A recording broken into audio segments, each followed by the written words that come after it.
La CDC est un partenaire historique et important des programmes de la rénovation urbaine.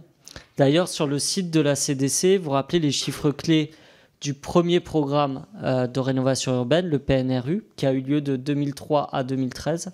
Donc j'en donne quelques-uns, hein, mais 45 milliards d'euros de travaux, 4 millions d'habitants concernés, 490 quartiers d'habitat social rénovés, 1,7 milliard d'euros investis par CDC Habitat.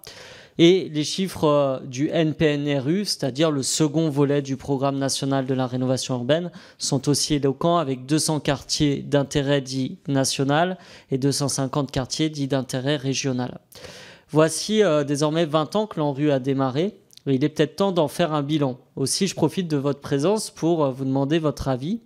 Les programmes de rénovation urbaine auxquels la CDC a participé ont-ils répondu, selon vous, aux objectifs initiaux affichés par cette politique? Le désenclavement des quartiers prioritaires de la ville, la question de l'emploi, de l'éducation, de la sécurité des services publics.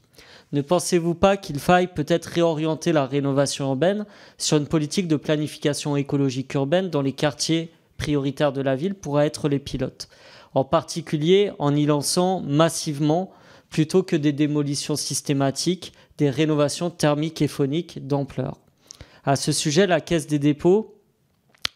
la Caisse des dépôts, les bailleurs vont être contraints d'arbitrer entre la rénovation énergétique obligatoire et nécessaire et les créations de logements qui plafonneraient à 72 000 par an en 2030.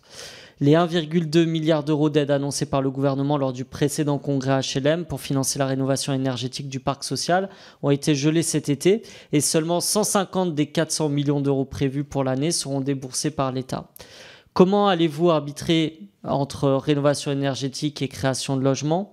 À plus forte raison, à quelques mois de l'entrée en vigueur en janvier 2025 de l'interdiction de louer des logements classés G, et dans un contexte où, par exemple, un parti politique comme le Rassemblement national instrumentalise ce manque de moyens en proposant d'abroger les obligations de performance énergétique dans sa prochaine niche du 31 octobre. Je vous remercie.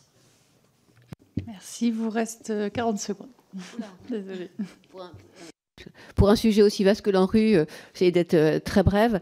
Moi, j'ai eu la chance de travailler chez différents bailleurs et j'ai eu la chance de voir l'ANRU 1 et l'ANRU 2 et ce qui est en cours aujourd'hui. Et donc, oui, l'ANRU 1 a permis quand même de transformer très fortement les quartiers. La preuve en est, c'est quand un maire me dit revenez voir ce qu'on avait engagé, comment on a transformé les quartiers. Donc ça c'est vrai, ça c'est fait et ça a vraiment apporté, un mieux. Mais effectivement, tout notre environnement d'intervention a changé par ailleurs. Enfin, vous l'avez rappelé. Et donc aujourd'hui, on adresse des sujets qu'on n'adressait pas, il y a 10-15 ans. Aujourd'hui, quand on fait une réhabilitation, on parle du confort d'été. On n'en parlait pas, si vous voulez. Moi, j'ai fait beaucoup de réhabilitation dans ma vie professionnelle. J'ai été aussi directrice d'une maîtrise d'ouvrage quand j'ai démarré. Et donc, j'ai vu ces quartiers. Donc, aujourd'hui, effectivement, on conçoit les choses de manière vraiment différente. Sur la désimperméabilisation aussi, dans les quartiers. Sur le traitement de ce confort d'été. Et puis aussi sur comment on amène, parce que ça a été fait quand même dans l'ANRU 1, on amène des services dans les quartiers, on les ouvre effectivement sur la ville. Donc oui, l'ANRU, et je pense que c'est le travail qui a été fait pour projeter l'ANRU 3, je pense, et je suis beaucoup trop longue, intègre ces sujets-là, mais voilà, sur l'ANRU, je pourrais être très très long.